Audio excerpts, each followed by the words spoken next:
तो बच्चों इस टॉपिक से पहले हमने 2 सिंड्रोम देख लिए हैं, डाउन सिंड्रोम और एडवर्ड सिंड्रोम।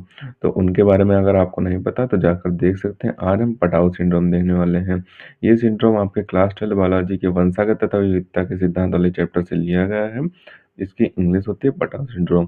तो इन सिंड्रोमों में आपको कितना और क्या लिखना होता है, तो इसमें इसके बारे में थोड़ा लिखना होता है। 2 से 3 लाइन इसके बारे में लिख दें, उसके बाद 2 से 3 लाइन में इसके कारण लिख दें और इसके बाद 1 या 2 लाइन में इसका लक्षण लिख दें। अगर आपसे टिप्पणी पूछता है तो पूरा एक ही बना के आपको लिख देना, उसी में कारण, उसी में लक्षण, एक-एक लाइन बना के 4-5 लाइन की आपको टिप्पणी लिख देनी है। अगर आपसे इसके कारण और लक्षण अलग-अलग पूछता है तो 3 नंबर में पूछेगा, तो आपको पूरा लिखना होगा, 1 पेज का करना होगा, ठीक? आप बढ़ा-चढ़ा के 1 पेज का इसे कर सकते हैं, ठीक? हम वैसे 1 पेज का ही आपको करा देंगे। तो जो पटाउ सिंड्रोम होते हैं, सबसे पहले इसके बारे में जान लेते हैं कि ये होता क्या है। तो इस सिंड्रोम का जो अध्ययन है वो के पटाउ नामक वैज्ञानिक ने 1960 ईस्वी में किया था। यानी कि एक वैज्ञानिक थे के पटाउ, उन्होंने इस जो सिंड्रोम है पटाउ सिंड्रोम, इस सिंड्रोम का 1960 ईस्वी में अध्ययन किया था।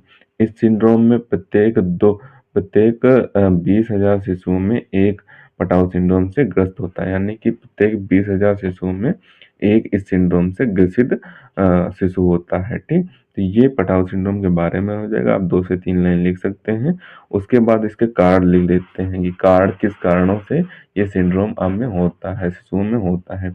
तो यह 13वीं जोड़ी के गुणसूत्रों में 2 के स्थान पर 3 गुणसूत्र होने के कारण होता है। यानी कि जो 13वीं जोड़ी होती है उसमें जो गुणसूत्रों की संख्या है वो 2 के स्थान पर 3 गुणसूत्र हो जाते हैं। ये पॉइंट आपको टिप्पणी लिखें या फिर इस तरीके से लिखें, आपको हर सिंड्रोम में लिखना होता है कि कौन सी जोड़ी है जिसमें 2 के स्थान पर 3 पाए जा रहे हैं या फिर 2 के स्थान पर 1 पाया जा रहा है। तो ये लाइन आपको हर सिंड्रोम में तैयार कर लेनी है। जो आपका एडवर्ड सिंड्रोम था उसमें 28वीं जोड़ी थी और जो आपका डाउन सिंड्रोम था उसमें 21वीं जोड़ी थी, ठीक? तो इन्हीं जोड़ियों में 2 के स्थान पर 3 गुणसूत्र पाए जाते थे। इसी कारण ये सिंड्रोम होते हैं, ठीक? आगे दिया हुआ है कि ऐसे बालकों की सामान्यतः 3 माह की आयु तक मृत्यु हो जाती है। यानी कि जो ऐसे बालक होते हैं उनकी सामान्य आयु होती है 3 महीने तक। उसकी आयु के पश्चात उनमें मृत्यु हो जाती है, ठीक?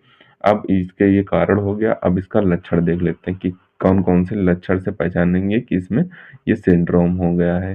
तो लक्षण में यहाँ पे दिया हुआ है कि इनका मस्तिष्क अल्पविकसित, तालु में दरार, ऊपरी होंठ बीच में कटा हुआ, बहरापन तथा हृदय एवं अन्य तंत्रों की विकृतियां होती हैं। ऐसे बालकों की सामान्यतः 3 माह की आयु होती है।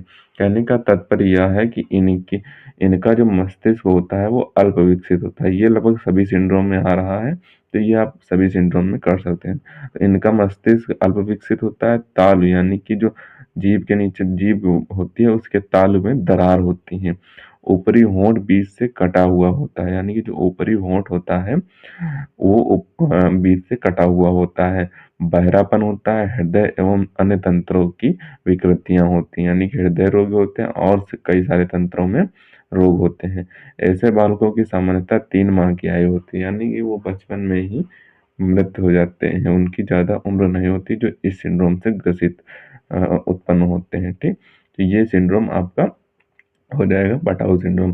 तो इसका भी आप ऊपर से स्क्रीनशॉट कर लें और इससे भी आपको अच्छे तरीके से तैयार कर लेना है। इन सिंड्रोम में से एक सिंड्रोम आपका टिप्पणी करके पूछे या फिर 3 नंबर का इस तरीके से पूछे। जो आपके 6 सिंड्रोम हैं, सबसे पहले डाउन, फिर एडवर्ड, फिर पटाउ, फिर टर्नर, फिर क्लाइनफिल्टर, फिर क्राइडुचैट सिंड्रोम, इसी तरीके के आपके सारे सिंड्रोम हैं। 6 से 7 सिंड्रोम हैं। सभी को आपको अच्छे तरीके से तैयार करना है क्योंकि ये 100% 2 से 3 नंबर में पूछे जाएंगे।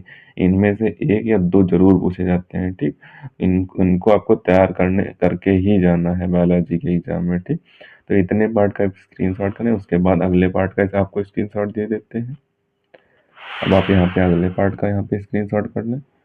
तो इसे आपको अच्छे तरीके से तैयार कर लेना है, इंपॉर्टेंट है। तो मिलते हैं किसी नए वीडियो में नए टॉपिक के साथ, तब तक के लिए धन्यवाद। और अगर अभी तक आपने हमारे इस चैनल को सब्सक्राइब नहीं किया है तो सब्सक्राइब जरूर कर लें क्योंकि हम इसी तरीके से क्लास से रिलेटेड इंपॉर्टेंट टॉपिक पर वीडियो डालते रहते हैं।